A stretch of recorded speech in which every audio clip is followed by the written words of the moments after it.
और कहीं न कहीं शासन प्रशासन की तरफ से अलर्ट भी घोषित किया गया है।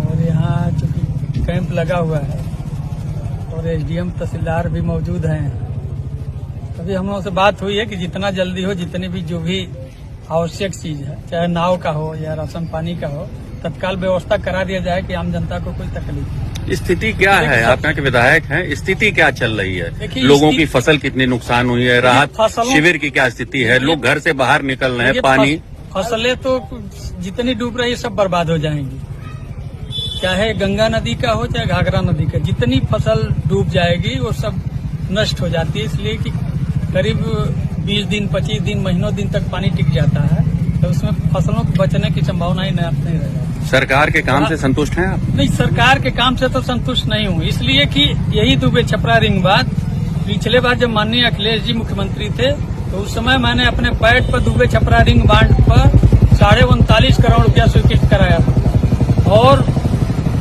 चूंकि टेंडर की प्रोसेस चल रहा था, उस समय चुनाव घोषित हो गया था, तो भारतीय जनता पार्टी के कार्यकाल में ही ये बंधा का निर्माण हुआ।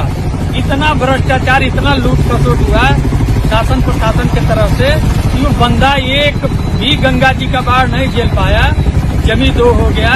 और उसी की देन है कि आज 25,000 आबादी आज भी 17 से ही लेकर के आज तक उस बाढ़ की विविधता झेल रही है और उसे निजात जनता को नहीं मिल पाया।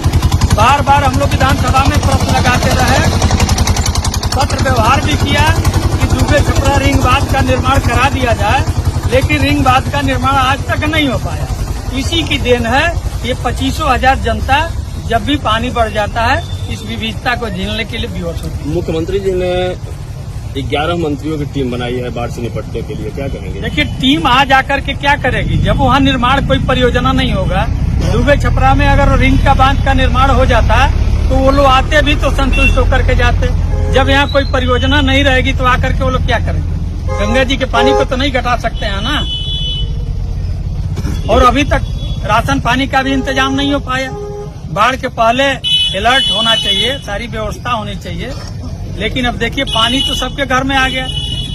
अब सरकार उसका इंतजाम कर पाती है कि नहीं कर पाती है, अब तो आगे पता चलेगा ना। क्या कदम उठाया गया? अभी तक आप संतुष्ट हैं?